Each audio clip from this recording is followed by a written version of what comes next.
Boston police officer John O'Keefe was found unresponsive in the front yard of another officer's suburban home on a snowy morning 2 years ago.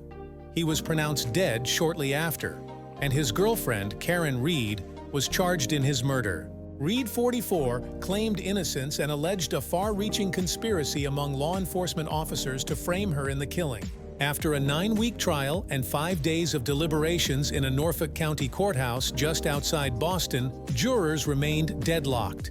A judge declared a mistrial on July 1st. Prosecutors have vowed to retry Reed. She was charged with second-degree murder, motor vehicle manslaughter, while driving under the influence and leaving the scene of a collision causing death.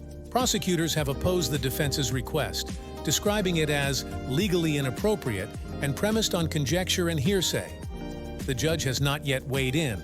O'Keefe, 46, had been an officer with the Boston Police Department for 16 years when he died Jan. 29, 2022. He'd been with Red, an equity analyst at Fidelity Investments, for 2 years. According to Norfolk County Assistant District Attorney Adam Lally, troubles in the couple's relationship appeared to intensify in the months before O'Keefe's death, including during a New Year's trip to Aruba. In court, one of Reed's lawyers acknowledged that the couple had occasional disagreements, but said they were making long-term plans. On the night of January 28, 2022, Reed's defense lawyer David Yannetti said, "The couple seemed fine while out at a bar in a Boston suburb with other current and former law enforcement officers." After leaving the bar, Reed later told first responders she argued with O'Keefe before dropping him off at an after-party at the home of Brian Albert, a now-retired Boston sergeant who'd also been at the bar, Lally said. Reed's lawyers have said that she went out looking for her boyfriend when she realized he had never come home from the party. Reed, who had sought help from 2 other women in her search, spotted his body outside Albert's house on the morning of Jan. 29, Lally said. One of the women then dialed 911.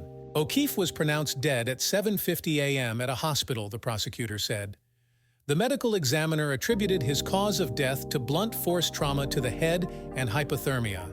Lally cited the couple's troubled relationship and alleged that Reed backed her Lexus SUV into O'Keefe outside Albert's home, causing a skull fracture and brain bleed. Reed left him there to die, the prosecutor said. Even though Reed said she'd dropped O'Keefe off at Albert's home, the assistant DA said that no one at the after-party recalled seeing O'Keefe inside. They saw the SUV pull up to the house, the prosecutor said, then leave, and they assumed no one from the vehicle was joining them. Red left him there to die, the prosecutor said. But vehicle data from Reed's SUV showed that at 12:45 a.m., while outside Albert's home, the Lexus traveled backward for 60 feet at 24 mph, Lally said. The SUV's taillight was broken, Lally said, and pieces of the light were later found outside Albert's home. Forensic testing showed that O'Keefe's hair was found on the vehicle's bumper and his DNA was found on the taillight, Lally said. Investigators also found the remnants of a cocktail that appears to have been spilled on the bumper, the prosecutor said.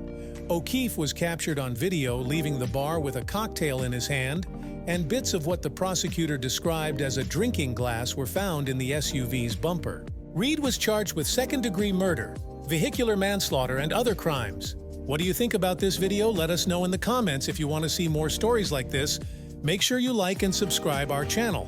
Have a nice day.